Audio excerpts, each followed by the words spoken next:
maa séeri kuy fëgg dënnam naan man la barke Seydina Muhammad da laa woowul pelent la ma baadi pare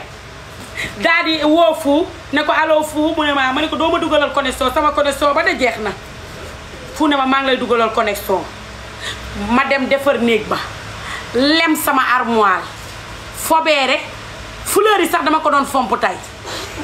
sama first billet yi may dëgg dama ko doon wiccax par nank tey rek pour heure bi gaaw jot may jël temps ci heure bi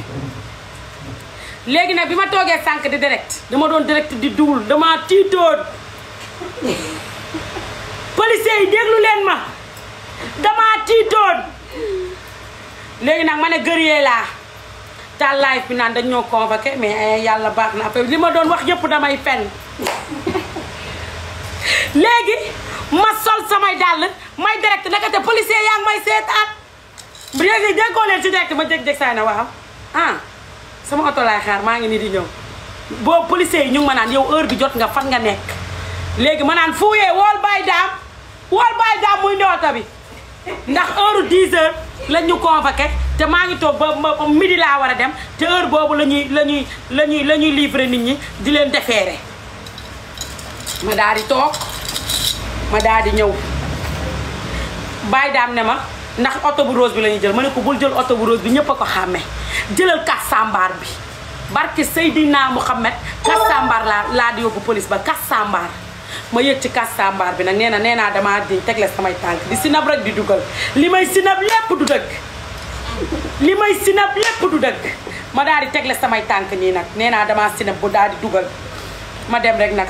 chef Khady Ndiaye xam nga ndeysaan nag dafa baax moom dafa baax amul problème daan ne Maam Ndiaye man de xëy suuma woon tey mais yow yaa tax ma xëy si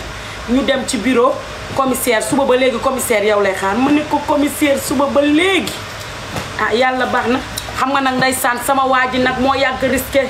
maa la bëgg nag barki Seydina Muhammad Fallou awo bu sa jëx réew ma càmmiñal Marème Baye Serigne Abdou Karim waaye maa ànd ak sama ngor maa gore man tey laa fan sama bopp xam nga lu tax policiers yi dañ ma woo mu wuyu ji leen ba pare ànd ak fierté xam nga lu tax le coup déjà parti li ngay wax nga ko ba pare gaynde nga jàkkaarloo ak ñoom bisu dee ku dund doo gor bu la waree yóbbu la boo waree toog la barki Seydina Muhammad billaahi wallaahi wal kitaabi ma dem dugg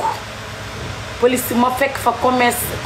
ni nga bureau commissaire baa nga sedd guy ma daal di dugg fekk fa commissaire bu baax ndeysaan yow commissaire bi man daf ma convoqué waaye commissaire bi am na xeetu kàddu yim lay wax yow sa yaram day simmeeku wax la xeetu kàddu yoo xam ne yow boo dee gor yow da ngay rus man ak may gaynde mbaa yëg ngeen ni biñ ma convoqué sama papa yëg ko sama yaay yëgu ko barki Seydina Muhammad biñ ma convoqué bu dee wax naa sama yaay dañ maa convoqué yàlla bu ma koor gii di ñëw fekk waxuma ba tey sama yaay dañ maa convoqué woowu ma sa mbàjjan ki ma yar dafa feebar bu ma ko woowoon day gaañu woowu ma sama yaay woowu ma sama bàjjan woowu ma sama papa